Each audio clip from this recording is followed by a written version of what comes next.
بیشک اسٹوڈیو میں خوش آمدید۔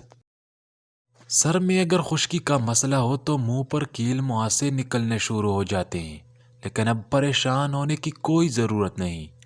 نہانے سے 1 گھنٹہ پہلے لسی اور لیموں کا پانی ملا کر سر میں لگا لیا کرے اور 1 گھنٹے بعد نہا لیا کرے۔ 2-3 دن بعد خشکی غائب ہو جائے گی۔ جو عورتیں کالے ہاتھ پاؤں کی وجہ سے پریشان ہیں تو ہفتے میں کم از کم 1 مرتبہ ہاتھوں پر بی آئل لگایا کرے۔ جو لوگ تکیہ کے بغیر سوتے ہیں ان کی کمر اور ریڑھ کی ہڈی مضبوط رہتی ہے۔ جو عورتیں چاہتی ہیں کہ ان کا بیٹا پیدا ہو، ہم بستری کرنے سے پہلے 2-3 کھجوریں کھا لیا کرے۔ اگر آپ بھیتر ماس کی بدبو ختم کرنا چاہتے ہیں تو پیپسی کی بوتل میں تھوڑا سا نمک ڈال کر ترماس میں ڈالیں اور پھر اسے کنگال کر دھو لیں، بدبو ختم ہو جائے گی۔ مگر اچھی بات یہ ہے کہ ایسے گھریلو ٹوٹکوں کی کمی جو سانس کی بو سے نجات دلانے کے لیے مددگار ثابت ہوتے ہیں۔ دانتوں کی اچھی صفائی، ویسے تو اسے ٹوٹکا کہنا درست نہیں لگتا، مگر منہ کی صفائی کا خیال نہ رکھنا سانس کی بو کی سب سے عام وجہ ہے۔ تو دانتوں پر دن میں 2 بار برش اور خلال کر۔ سست بدن کو چست بنانا ہے تو روز کچے امرود کھاؤ۔ بینائی کمزور ہے، صبح اٹھتے ہی پالک کے پتوں کو دیکھو۔ سبق یاد نہیں ہوتا تو سونے سے پہلے دودھ میں دھنیا ڈال کر پیا کرو۔ جو بھی دیکھو گے اور پڑھو گے تو یاد ہو جائے گا۔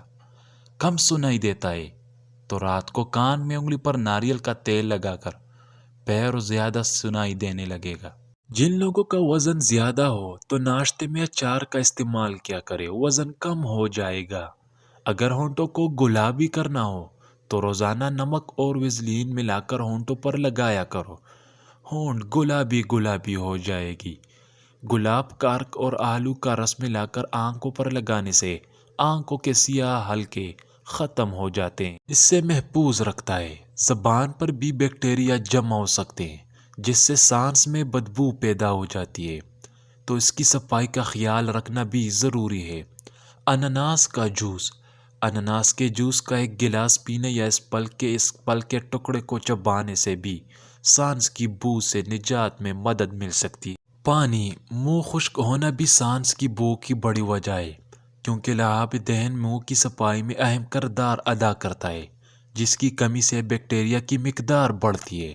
تو دن بھر میں مناسب مقدار میں پانی پینے سے لعاب دہن زیادہ بنتا ہے اور سانس کی بو کے مسئلے کا سامنا نہیں ہوتا۔ مسجد یا گھر سے نکلے تو آپ کو معلوم ہو کہ وہ کہاں ہے اور کیا کھیل رہا ہے۔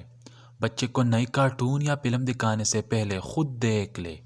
بچے کی معصومیت ختم کرنے والی فلمیں اور کتابیں دور ہٹا دے۔ بچے کیبل کمپیوٹر پر کیا دیکھتے ہیں اس بات کا خیال رکھے۔